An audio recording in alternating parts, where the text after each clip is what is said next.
चर्चेला या ठिकाणी सुरुवात करत असताना माझे विचार व्यक्त करण्याकरता या ठिकाणी अध्यक्ष महोदय मी उभा आहे। अध्यक्ष महोदय, आपल्याला कल्पना आहे की मराठा आरक्षणाची सध्याची परिस्थिती एका निर्णायक अवस्थेमध्ये आली असताना आज या ठिकाणी या सभागृहामध्ये चर्चा होत असताना आज सकाळीच ही माहिती समोर आली की राज्य मागास वर्गाच्या आयोगाचे अध्यक्ष न्यायमूर्ती आनंद निरगुणे यांनी राजीनामा दिल्याची माहिती आज सकाळी प्राप्त झाली। खरं तर हा राजीनामा 4 डिसेंबरला देण्यात आला, सरकारने 9 डिसेंबरला तो स्वीकारला। अध्यक्ष महोदय, खरं म्हणजे ही माहिती शासनाच्या वतीने सभागृहात अधिवेशन सुरू आहे, राज्यामध्ये आरक्षणासंदर्भामध्ये विविध ठिकाणी आंदोलन, मोर्चे, सामाजिक प्रक्षोभ या सगळ्या पार्श्वभूमीवर अध्यक्षांचा होणारा हा राजीनामा आणि त्यांनी दिलेली कारणं, विशेषतः त्यांनी जे सांगितलं की माझ्यावर दबाव येत होता, अशा प्रकारचं वक्तव्य त्यांचं जे समोर आलेलं आहे। आम्हाला फक्त एवढंच म्हणायचं, सकाळी सुद्धा सभागृहामध्ये आम्ही हा मुद्दा उपस्थित केला होता। आमची अपेक्षा एवढीच होती की सरकारने सांगायला पाहिजे होतं की आमची भूमिका ही आहे आणि अध्यक्षांनी राजीनामा ज्या कारणास्तव दिला त्या बाबतीमध्ये काही त्या ठिकाणी शासनाने आपली भूमिका जर सांगितली असती तर योग्य झालं असतं, कारण महत्वाचा विषय आहे। अध्यक्ष महोदय, मराठा आरक्षणासंदर्भामध्ये या बाजूचे सदस्य काय आणि त्या बाजूचे सदस्य काय, मागे सुद्धा राज्याच्या विधानसभेमध्ये देवेंद्र फडणवीस जी राज्याचे मुख्यमंत्री असताना हा ठराव एकमताने मंजूर या सभागृहात झाला होता, हे मला मुद्दाम या ठिकाणी सांगितलं पाहिजे। हा काही अमुक पक्षाचा किंवा तमुक पक्षाचा किंवा यांच्यामुळे झालं नाही आणि यांच्यामुळे झालं, सभागृहाची वेळ कामकाज संपेपर्यंत वाढवण्यात येत आहे।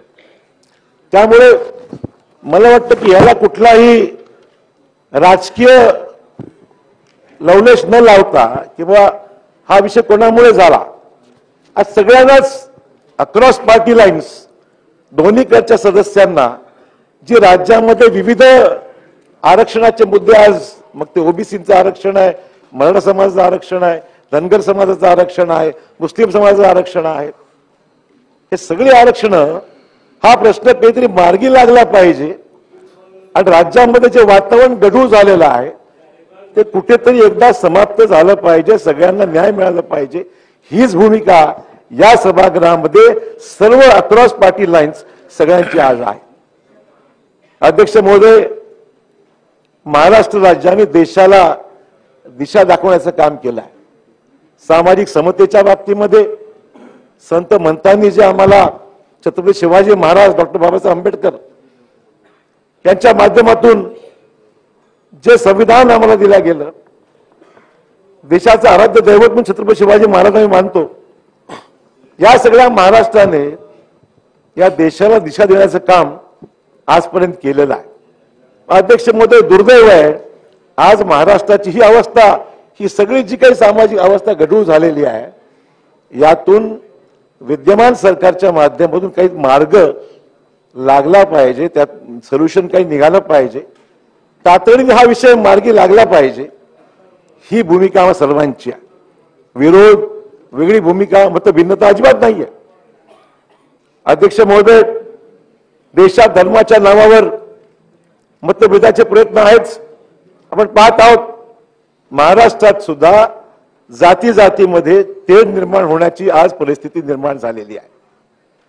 आरक्षणाच्या मुद्द्यावरून मराठा व ओबीसी यामध्ये आता संघर्षाचं वातावरण थेट गाव पातळीपर्यंत जाऊन पोहोचलेलं आहे आणि ही जबाबदारी कोण स्वीकारणार आहे, हा खरा मुद्दा आहे। आपल्याला थांबवायचंय का मग एकमेकावर आरोप प्रत्यारोप करून हा विषय गाव पातळीपर्यंत न्यायचा आहे, गल्ली बोळापर्यंत न्यायचा आहे, हे शमणार कसं? मला हात जोडून एवढीच फक्त विनंती करायची आहे की आपल्याला हा सगळा विषय कुठेतरी काल मर्यादेमध्ये सन्माननीय मुख्यमंत्री महोदय, राज्याचे प्रमुख या नात्याने हा विषय सरकार म्हणून आणि आम्ही विरोधी पक्ष म्हणून या विषयाला कुठेतरी समुपचाराने याचा विषय एक सामाजिक जी बांधिलकी स्वीकारून हा विषय कुठेतरी आपल्याला आटोक्यात आणला पाहिजे आणि गाव पातळीवर जे नुकसान होत चाललंय या जखमा लवकर भरून निघणार नाहीत. हा विषय जर लवकर नाही संपला किंवा एकमेकावर आलोपत्योग करण्याचं काम जर नाही संपलं तर हे जे काही जखमा होणार आहेत त्या जखमा भरून काढण्याकरता पुढे किती वर्ष जातील हे सांगणं कठीण आहे. गावातल्या दुश्मन्या, गावातली भांडणं हे विषय फार गंभीर आहेत आणि म्हणून हात जोडून विनंती एवढीच करायची आहे की आज महाराष्ट्रामध्ये अनेक प्रश्न आहेत. महागाई आहे, बेरोजगारी आहे, सामाजिक अशांतता आहे. या सगळ्या ज्वलंत प्रश्नावर या सभागृहामध्ये चर्चा होणं अपेक्षित आहे. पण हे करत असताना हा प्रश्न अगोदर नाही सोडवला तर बाकीचे प्रश्न हे सगळे मागे राहणार आहे आणि म्हणून या सगळ्या गोष्टीकडे शासनाने हा लक्ष देण्याची गरज आहे. मराठा ओबीसी बेरोजगारांच्या बाबतीमध्ये नोकर भरतीचा प्रश्न आहे. आज नोकर भरती राहिली बाजूला, एकमेकांची डोकं फोडण्याचं काम आज याबाबत सुरू होईल की काय अशा प्रकारची भीती आज सुरुवात झालेली आहे की हे काय होऊ शकतं.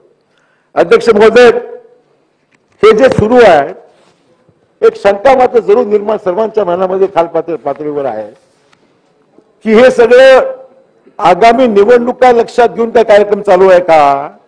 एक सर्वांच्याच मनाला शंका आहे. एकीकडे ओबीसी, एकीकडे मराठा, एकीकडे म्हणजे जे काही सुरू आहे की मी त्या सामाजिक नेत्यांना दोष देत नाही, राजकीय नेत्यांच्या स्तरावर जे काही घडतं त्याच्यामुळे लोकांच्या मनात शंका निर्माण झालेली आहे की यातून हे सगळं ह्याचं करण्यामागची भूमिका काय. अध्यक्ष महोदय, राज्याला कायमस्वरूपी अस्थिर ठेवण्यात, अशांत ठेवण्यामध्ये आपल्याला भान आपलं राहिलंय का. किती दिवस चालणार आहे, किती दिवस आपल्याला हे चालवायचं आहे. अध्यक्ष महोदय, आपल्याला कल्पना आहे की या सगळ्या मराठा आरक्षणाचा जो विषय आहे, अंतरवाली सराठी हे जालना जिल्ह्यामध्ये खेड आहे, हे मराठा आरक्षणाचं केंद्रबिंदू आतापर्यंत राहिलेला आहे. आणि जरांगे पाटील एक सामान्य शेतकरी वर्गातून आलेला एक लहान माणूस आज या मराठा आरक्षणाचं नेतृत्व महाराष्ट्रामध्ये करत आहेत. देशात सुद्धा व्याप्तीची वाढू शकते. अध्यक्ष महोदय, या शेतकरी कुटुंबातून जन्मलेल्या या व्यक्तींनी याच्या मागे कुठलं राजकीय लेबल नाहीये. त्याची क्रेडिबिलिटी, विश्वासार्हता या गोष्टी करता आहे की त्याच्या मागे कुठलं राजकीय पक्षाचं लेबल नाहीये. तो जो प्रयत्न करत आहे 2011 पासून तो मराठ्यांच्या आरक्षणासंदर्भामध्ये वेळोवेळी त्यांनी आवाज उठवलेला आहे. 35हून अधिक मोर्चे त्यांनी काढलेले आहेत, अनेक आंदोलनं केलेली आहेत. 2014 मध्ये छत्रपती संभाजीनगर येथे विभागीय आयुक्तालयावर मोर्चा काढला. 2021 मध्ये साष्टी पिंपळगाव 3 महिने ठिय्या आंदोलन केले. त्याच वर्षी गोळी गंधारी येथे, 2022 मध्ये भांबेळी येथे आणि 2023 मध्ये अंबड येथे त्यांनी अशा प्रकारची आंदोलनं आतापर्यंत 35 पेक्षा जास्त आंदोलनं अध्यक्ष महोदय केली आहेत. आणि यंदा त्यांनी पैठण फाटा येथे आंदोलन उभारले. राज्य सरकार, त्यांचं म्हणणं की राज्य सरकार प्रतिसाद देत नसल्यामुळे 29 ऑगस्ट पासून त्यांनी बेमुदत संपाला उपोषणाला सुरुवात केली. याची आपल्या सर्वांना कल्पना आहे. खरं म्हणजे तेच उपोषण 1 सप्टेंबरला पोलिसांचा बळाचा वापर करून हे आंदोलन उठवण्याचा, चिरडण्याचा प्रयत्न जो झाला तो कराड ट्रिगर पॉइंट ठरला. आपण सगळं पाहिलंय. लाठीमार झाला, त्या ठिकाणी संतापी लोकांची लाट उसळली, लोक शहराला पळू लागले आणि त्यातून हे आंदोलन तिथे उफळलं, वाढलं आणि संपूर्ण महाराष्ट्रामध्ये अध्यक्ष महोदय हे वातावरण नंतर तापत गेलं. हा ट्रिगर पॉइंट त्याच दिवशी लाठीमार जर झाला नसता, लाठीमारला झाला नसता तर अध्यक्ष महोदय हा विषय एवढा लांब गेलाच नसता. विषय काही ना काही हिंसा किंवा जे काही घडलं की ते लाठीमार नंतर झालं.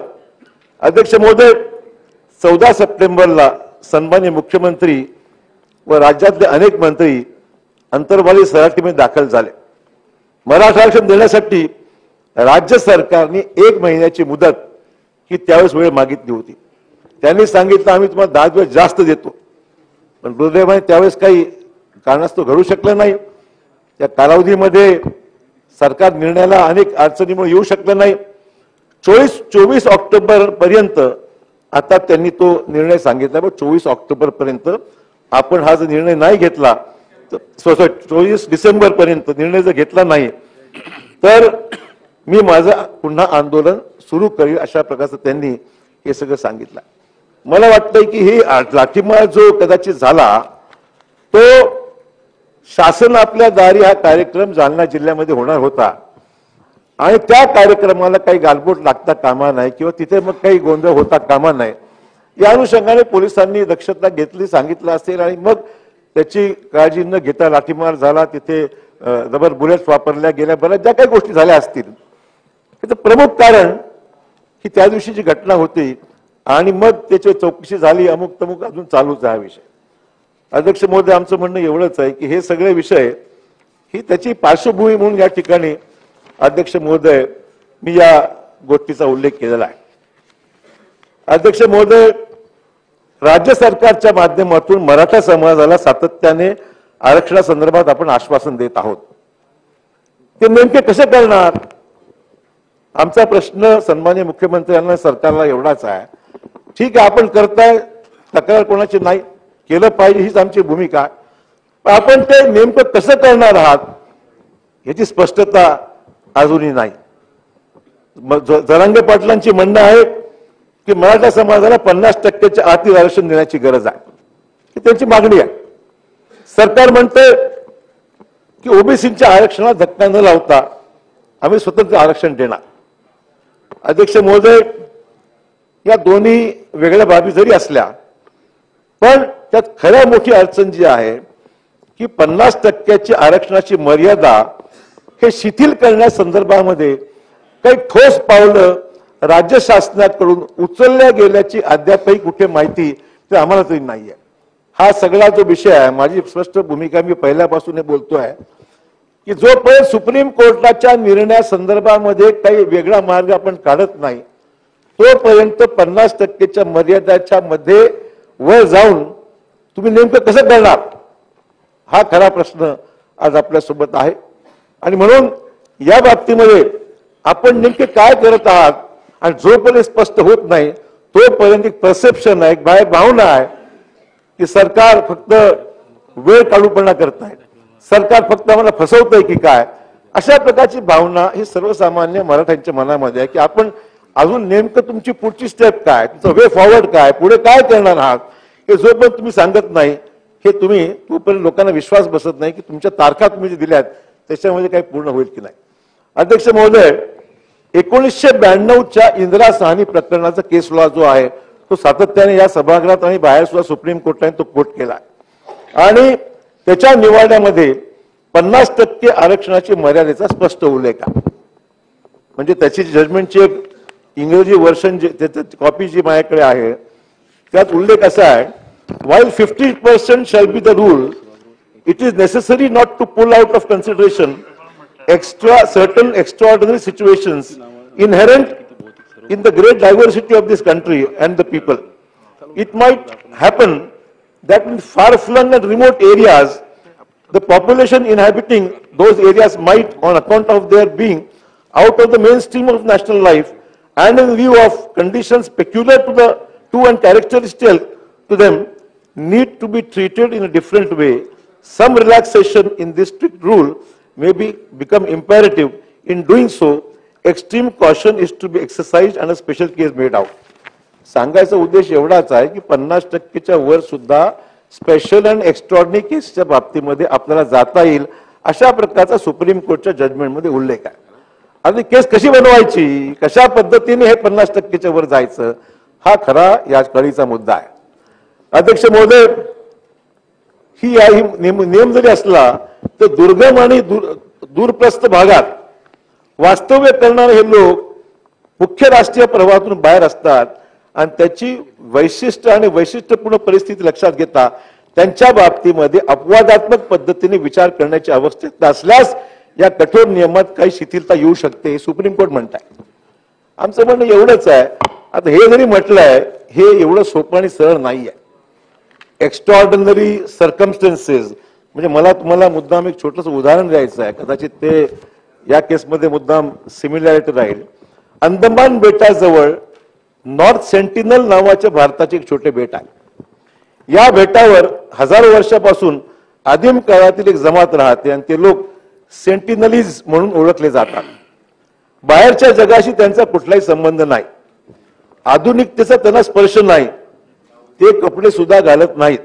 आजही भाला हा त्यांचं शस्त्र आहे. ते बेट संरक्षित क्षेत्र म्हणून घोषित केलं आहे आणि ते जायलाही सक्त मनाई आहे.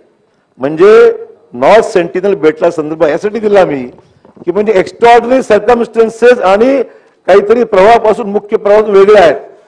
पण ही परिस्थिती अशी अपेक्षित आहे का? आज कोण राहिलं मला सांगा ना. आज महाराष्ट्राच्या प्रगतशील राज्यामध्ये म्हणजे वास्तवता ही आहे. मगाशी भोसले साहेबांनी उल्लेख केला गोष्ट खरी आहे.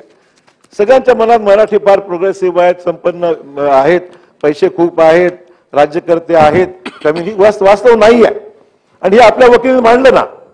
आपले वकील पटवालिया आणि रोदगी साहेबांनी हा विषय मागचं फडणवीस साहेबांसारखं असतात तेच वकील होते. आमच्या काळात सुद्धा तेच वकील पुढे कंटिन्यू केले. वकीलही बदललेले नाहीत. तेव्हा तुमच्या काळात काय झालं ना आमच्या काळात काही स्कोपच नाहीये. हा विषय त्याला राजकारण म्हणून भाषणात ठीक आहे बाहेर बोलायला.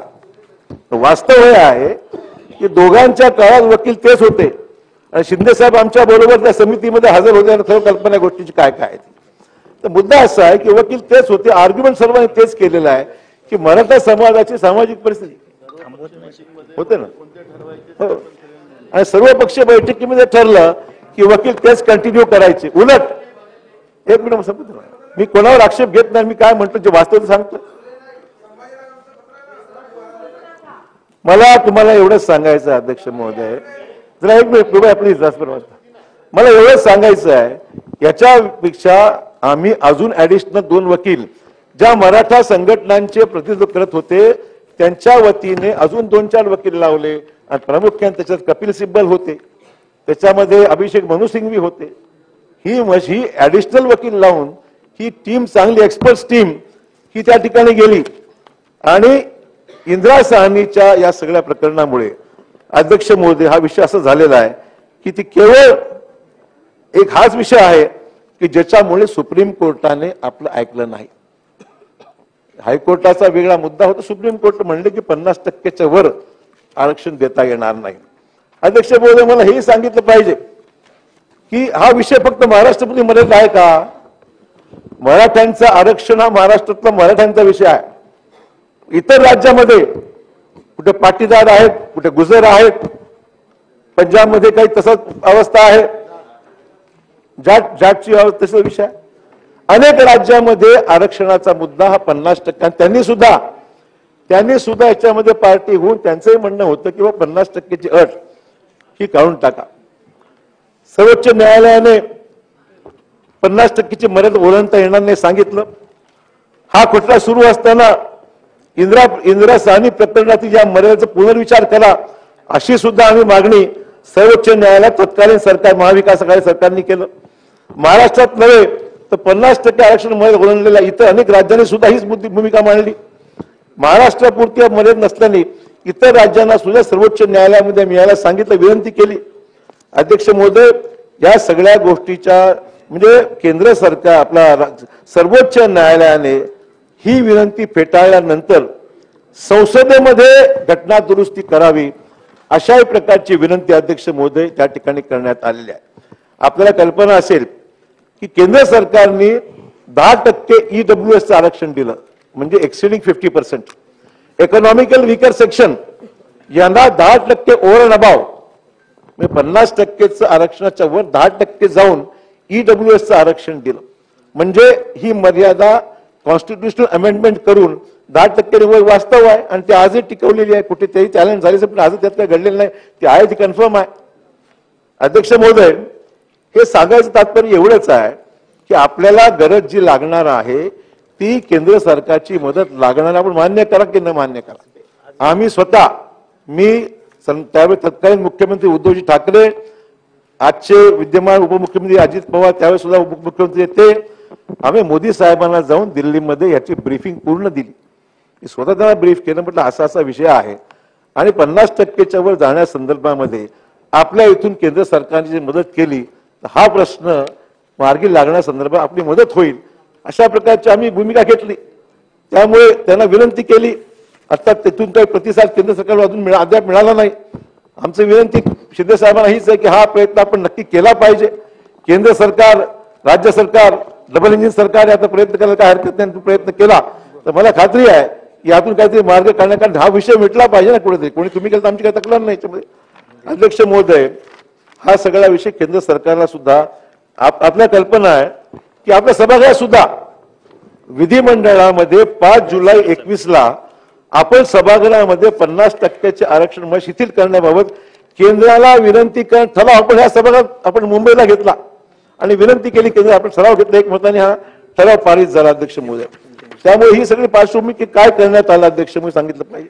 आणि आपल्याला कल्पना आहे की राज्यांना अधिकार देण्याच्या बाबतीमध्ये म्हणजे एखादा मागास घटक ठरवण्याच्या बाबतीमध्ये राज्यांना अधिकार देण्याच्या बाबतीमध्ये निर्णय करण्यासंदर्भात जेव्हा 105वी घटना दुरुस्ती झाली, त्या घटना दुरुस्तीला सुद्धा आम्ही राज्यातील सर्व म्हणजे मी स्वतः व्यक्तिशः राज्यातील सर्व पक्षीय खासदारांना पत्र लिहिलं आणि 50%ची अट शिथिल करण्याच्या बाबतीमध्ये आपण या बाबतीमध्ये लोकसभा व राज्यसभा सर्व खासदारांना सांगितलं ही घटना दुरुस्ती होते आहे, ही संधी आपल्याला, ही संधी आपण दवडू नका. कारण या घटकांना आपल्या कल्पना आहे की एखाद्या समाजाला मागास ठरवण्याचे अधिकार हे केंद्र सरकारकडे आहेत.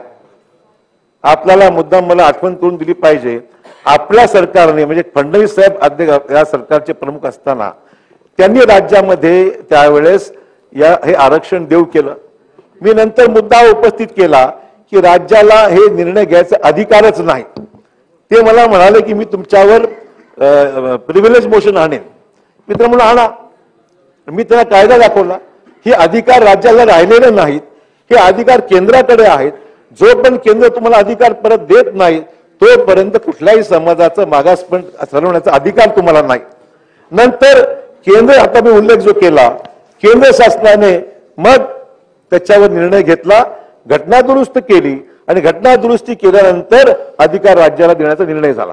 पण माझा मुद्दा परत तोच, मी तेच सांगतो. आता अधिकार दिले पण 50%ची मध्ये आहे तशीच कायम आहे. पण नुसता अधिकार देऊन फायदा काय? आमचा म्हणण्याचा उद्देश एवढाच आहे की नुसता अधिकार देऊन फायदा नाही. 50%ची अट त्यावेळेस ईडब्ल्यूएस साठी तुम्ही शिथिल केली, त्याच पद्धतीने किंवा वेगळ्या मार्गाने कॉन्स्टिट्युशनल अमेंडमेंट झाली असती तर कदाचित आपल्याला ही जी अडसर आहे ती दूर झाली असती आणि हा प्रश्न मग राज्याकडे येऊन आपल्याला मार्ग काढणं सोपं झालं असतं. हा सगळा डेडलॉक जो झालेला आहे ते 50% आरक्षण देण्याची जी सिलिंग लिमिट ठरवलेली आहे ती त्याच्यामध्ये अडचण आलेली आहे. अध्यक्ष महोदय, 8 ऑगस्ट 2021 तत्कालीन मुख्यमंत्री उद्धव ठाकरे यांनी संसदेतील सर्व प्रमुख मान्यवरांची ऑनलाईन बैठक हे मुंबईमध्ये घेतली. त्या बैठकीला केंद्रीय न्यायमंत्री डॉक्टर वीरेंद्र कुमार यांना निमंत्रित केलं होतं. ऑनलाईन आपण या आणि आपला आमची मदत करा अशी विनंती आम्ही त्यांना केली होती. पण ते मात्र या बैठकीत सहभागी झाले नाहीत. 10 आणि 11 ऑगस्ट 2021 मध्ये 105व्या घटना दुरुस्तीच्या वेळेस चर्चेमध्ये सहभागी होत असताना मला मुद्दाम उल्लेख केला पाहिजे की विरोधी पक्ष नेते खासदार त्यावेळेसचे मल्लिकार्जुन खरगे साहेब कर्नाटकमधून, लोकसभेचे काँग्रेसचे गटनेते खासदार अधीररंजन चौधरी पश्चिम बंगालमधून, खासदार अभिषेक मनु सिंघवी दिल्लीमधले, यासारख्या अमराठी खासदारांनी सुद्धा या प्रश्नासंदर्भामध्ये लोकसभा आणि राज्यसभेमध्ये आवाज उठवला. आणि त्याचबरोबर आपल्या राज्यातून खासदार संजय राऊत, खासदार सुप्रिया सुळे, खासदार विनायक राऊत, दिवंगत खासदार बाळूभाऊ धानोरकर, खासदार वंदना चव्हाण आदी महाविकास आघाडीच्या या सर्व खासदारांनी, आणि मला मुद्दाम उल्लेख केला पाहिजे की खासदार संभाजी राजे यांनी सुद्धा त्यांना बोलू दिलं जात नव्हतं, पण त्यांनी त्यावेळेस आक्षेप घेतला, ते उभे राहिले आणि मग त्यांना बोलू देण्याची परवानगी देण्यात आली. मला सांगायचं एवढंच आहे, आपल्यापैकी सत्ताधारी मंडळीमधला एकही खासदार हा तिथे असताना सुद्धा सभागृहात बोलले नाहीत, हे दुर्दैव आहे. म्हणजे ठीक कारण काय असतील, काय पॉलिटिकल भूमिका असू शकते, माझं काही म्हणणं नाहीये, परंतु संभाजीराजे वगळता आपल्या पक्षामधून एकही खासदार इथे बोलू शकला नाही. आणि मग ही टीका टिप्पणी कशाला, वास्तव ते बोलतो आणि कोण बोलले नाव वाचून आपलं आपलं. त्यांनी सगळ्यांनी मुद्दे मांडले की 50% ही सगळी जी परिस्थिती आहे ती लक्षात घ्या आणि आपण जे अमेंडमेंट आज करताय त्या अमेंडमेंट बरोबर 50%ची मर्यादा काढून टाका. अध्यक्ष महोदय, नाही ओके.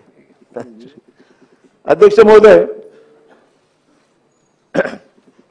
आज ज्या पद्धतीने आज एकमेकाबद्दल विधानं केली जात आहेत अध्यक्ष महोदय, ही विधानं दुर्दैवी आहेत. आमचं म्हणणं एवढंच आहे, आपण मुख्यमंत्री या नात्याने वारंवार आपण सांगताय की मग आम्ही ओबीसींच्या आरक्षणाला हात न लावता ओव्हर अँड अबाव त्याच्या वर जाऊन आम्ही आरक्षण देणार आहोत.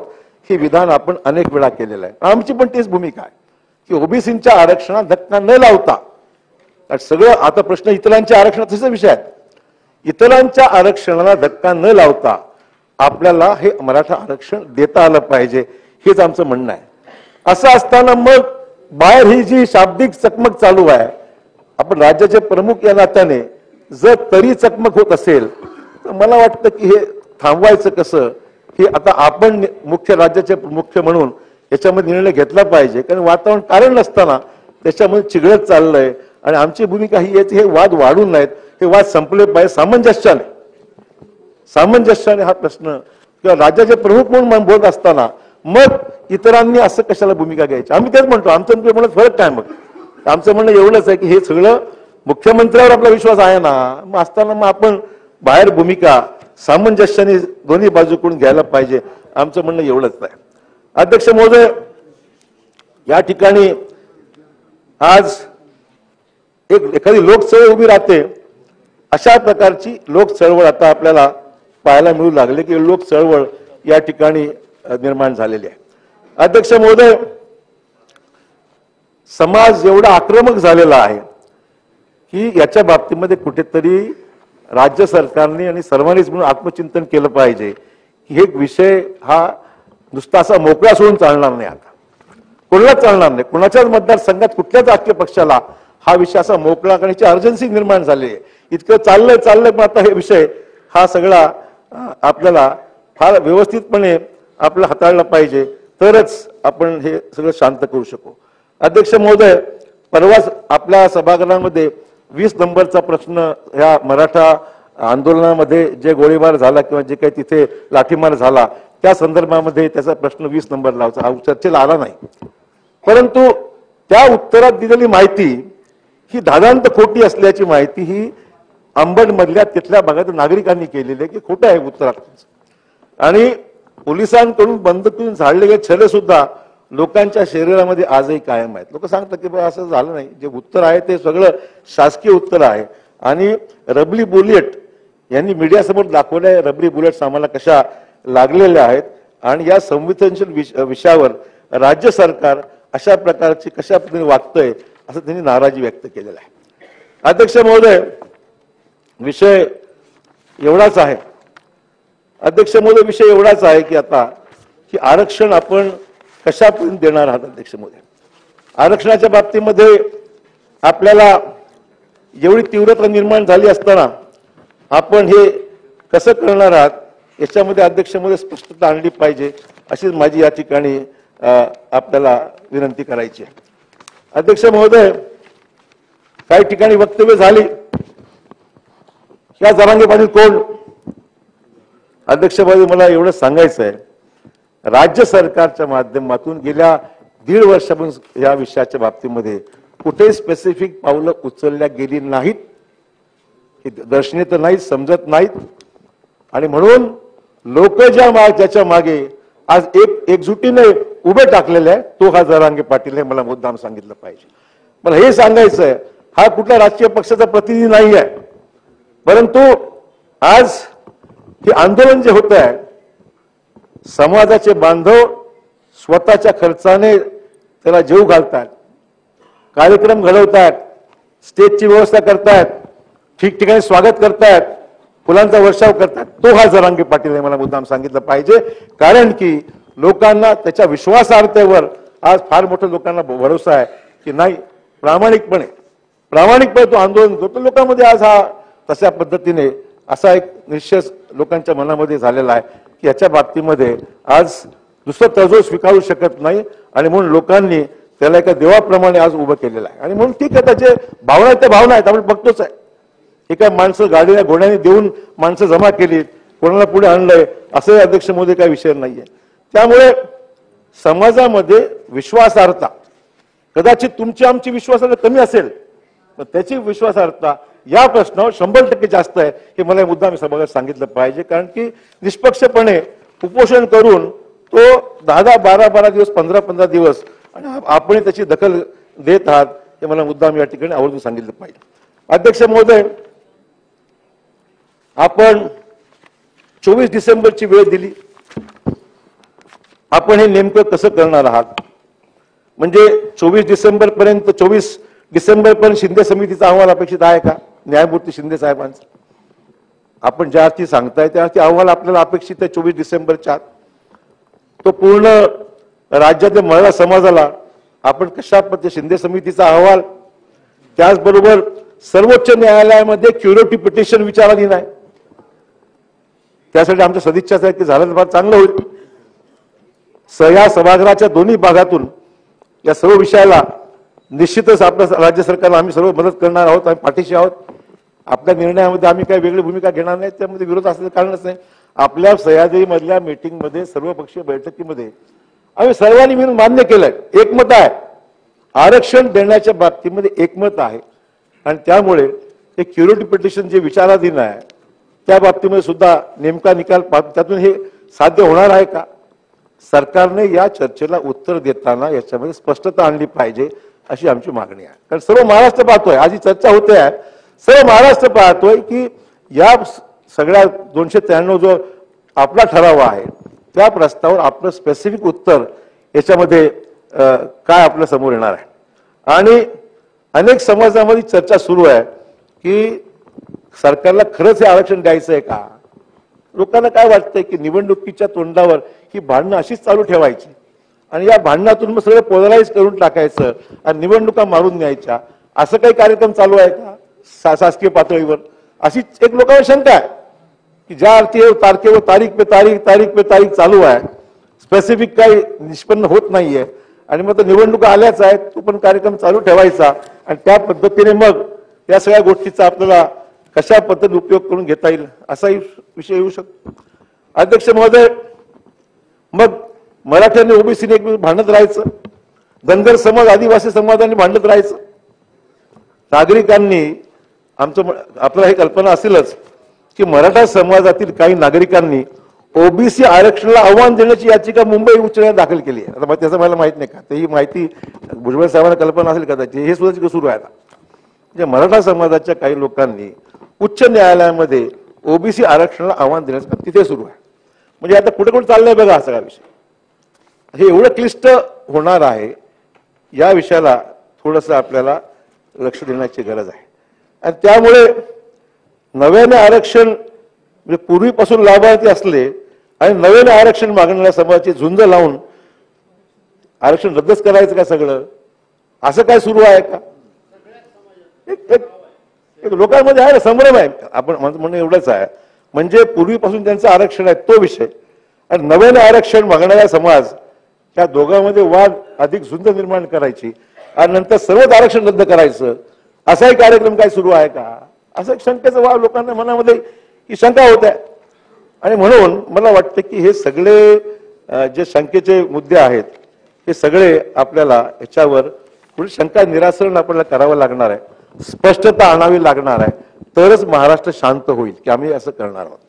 अध्यक्ष महोदय, आपल्याला मुद्दाम हे सांगितलं पाहिजे, आजच्या परिस्थितीमधून मार्ग काढण्यासाठी काय सूचना आहेत आपण स्वीकारायचा तुमचा विषय आहे. जातीनिहाय सर्वेक्षण आणि आरक्षण मर्यादा शिथिल करणं हा उत्तम पर्याय बिहार सारख्या राज्यांनी आपल्याला दाखवून दिलेला आहे. एकीकडे महाराष्ट्र लीड करता, बिहार लीड करतो देशात सांगतो. आज बिहारमध्ये जातीनिहाय सर्वेक्षण करून त्या आधारे सामाजिक आरक्षणाची मर्यादा वाढवण्याचा कायदा पारित केला. त्याद्वारे ओबीसीचे आरक्षण 12% 18%, अतिमागास वर्गाचे आरक्षण 18 वरून 25%, अनुसूचित जातीचे 16 वरून 20%, अनुसूचित जमातीचे 10% वरून 2% त्यात वाढून दिलेत. अशा प्रकारे ह्या सगळ्या आरक्षण जातीनिहाय सर्वेक्षण करण्यात आलेलं आहे बिहार सारख्या राज्यामध्ये आणि ते केलं आणि त्यांनी ते लागू केलं. आमचं म्हणणं एवढंच आहे. आणि काँग्रेस वर्किंग कमिटीने मुद्दा मला हे सांगितलं पाहिजे, भूमिकाच आहे पक्षाची, म्हणजे वरिष्ठ पातळी निर्णय झाला की जातीनिहाय सर्वेक्षण आपण करा आणि त्यामध्ये मग जी काही समोर येईल त्या पद्धतीने पुढचा निर्णय घेण्याला सुकर होईल. अशा प्रकारची भूमिका काँग्रेस पक्षाने अधिकृतरित्या अध्यक्षमध्ये घेतलेली आहे. सामाजिक आरक्षण आहेत जी आहेत त्या बाबतीमध्ये सामाजिक आर्थिक शैक्षणिक असं केलं आहे अध्यक्ष महोदय. आणि म्हणून बिहारचा हा पॅटर्न, आपण कायदेतज्ञ आहेत, ॲडव्होकेट जनरल आहेत आपल्याकडे अन्यही प्रमुख लोक आहेत, सल्ला घ्या. इतरही पक्षाची प्रमुख मंडळी आपल्या बरोबर आहेत, त्यांच्याशी सल्ला घ्या. मला वाटतं हा पॅटर्न जर आपण स्वीकार, शेवटी वाद भांडण कुठे आहे, कोणाचं किती असलं पाहिजे, आणि सगळ्याला स्पष्ट झालंय की सुप्रीम कोर्टाचा निर्णय हा आपल्या आटोक्याच्या बाहेर चाललाय का, हे लोक शासनकाच्या बाबतीमध्ये 50च्या वर आपण जाऊ शकत नाही असं लोकांना वाटायला लागलंय. आणि म्हणून हे वाद सुरू झाले, 50च्या मध्ये यायचा हा विषय सुरू झालेला आहे. त्याला कशाला आला असता विषय. त्यामुळे बिहार सारख्या राज्याने जर एक मार्ग दाखवला आणि तो जर आपल्याला पडत असेल तर मला वाटतंय की या सगळ्या गोष्टीला आपण अशा पद्धतीने एक चर्चेचा भाग म्हणून एक आपण माहिती घ्या आणि त्यातून काय मार्ग काढणं शक्य आहे का बघा. आणि म्हणून मला शेवटी हेच म्हणायचं आहे की हा विषय फक्त राज्य शासनापुरती मर्यादित आहे की आपण लोकांना काढून टाका. जोपर्यंत केंद्र सरकारची मदत आपल्या सगळ्या लिगल इश्यूजवर होत नाही.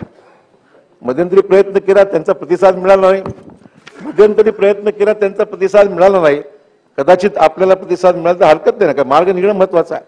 त्यामुळे केंद्र सरकारने जर आपल्याला प्रतिसाद दिला, तिथे सॉलिसिटर जनरल आहेत, लॉ मिनिस्टर आहेत, यांच्या स्तरावर जर आपण त्यातून चर्चा करून जर मार्ग काढला तर महाराष्ट्रामध्ये क्लिष्ट होणारा हा विषय हा लवकर मार्गी लागेल. नाही तर फक्त आपली भाषणच बाहेर होणार आणि त्या भाषणाला लोक आता लोकांना विश्वासच राहिला नाही की तुम्ही जे बोलताय ते खरं बोलताय की काय बोलताय. लोकांना वाटतं काहीतरी बोलतायत, निवडणुका जवळ आल्यात म्हणून आम्ही यांचं बोलतो ते त्यांचं बोलतायत, हा कार्यक्रम ठरला आहे, समाज वाटून घ्या आणि कार्यक्रम करा.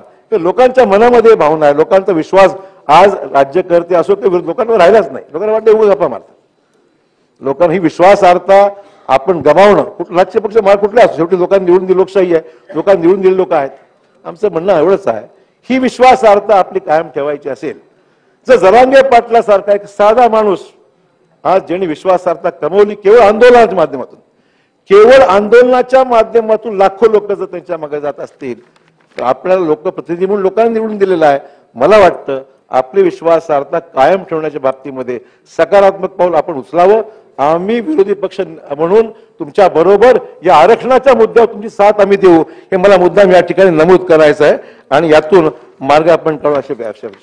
अध्यक्ष महोदय, आज फक्त हा विषय फक्त मराठा समाजापुरती नाही, पण त्यातून ओबीसी, जनमोर्चा, धनगर, विमुक्त जाती, भटक्या जमाती, विशेष मागास प्रवर्ग, बंजारा, मुस्लिम आदी सर्व अधिक ह्या ज्या मागण्या आपल्या समोर आहेत, सगळ्यांचा विषय सुद्धा याच पद्धतीने मार्गी लावून महाराष्ट्राला सामाजिक न्याय देण्याचं काम, महाराष्ट्राची एकोबा, सामाजिक बांधिलकी एकोबा ठेवण्याचं काम आपण करावं.